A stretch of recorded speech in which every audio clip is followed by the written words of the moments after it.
महाभारत के समय में एक महान योद्धा था जिसका नाम था अर्जुन। वह युद्ध में अपनी अद्वितीय कौशल और साहस के लिए प्रसिद्ध था। वर्षों तक युद्ध लड़ने के बाद अर्जुन ने महसूस किया कि उसे अब अपने जीवन में एक नया मोड़ लेना चाहिए। उसने अपने दोस्तों से कहा, मैं अब युद्ध छोड़कर एक नई यात्रा पर निकलना चाहता हूं। उसकी पत्नी सुभद्र चिंतित हो गई। क्या तुम युद्ध को छोड़कर एक साधारण जीवन जीना चाहते हो? तुम एक महान योद्धा हो। अर्जुन ने मुस्कुराते हुए कहा, मैंने जीवन के इस चरण में बहुत कुछ सीखा है। अब मैं नए अनुभवों की तलाश में हूं। अर्जुन ने जंगल में जाकर ध्यान करने का निर्णय लिया।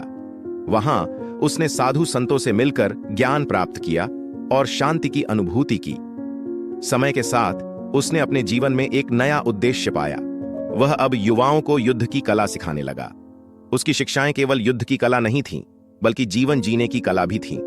एक दिन अर्जुन ने अपने छात्रों से कहा, हर चरण में आनंद और अवसर होते हैं। यह महत्वपूर्ण नहीं है कि आप क्या कर रहे हैं, बल्कि यह है कि आप उसे किस तरह से जीते हैं।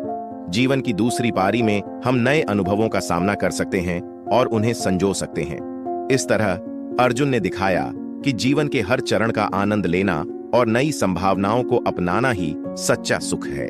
उसकी कहानी हमें सिखाती है कि हम अपने जीवन में परिवर्तन को कैसे गले लगाएं और इसे एक नई यात्रा के रूप में स्वीकार करें।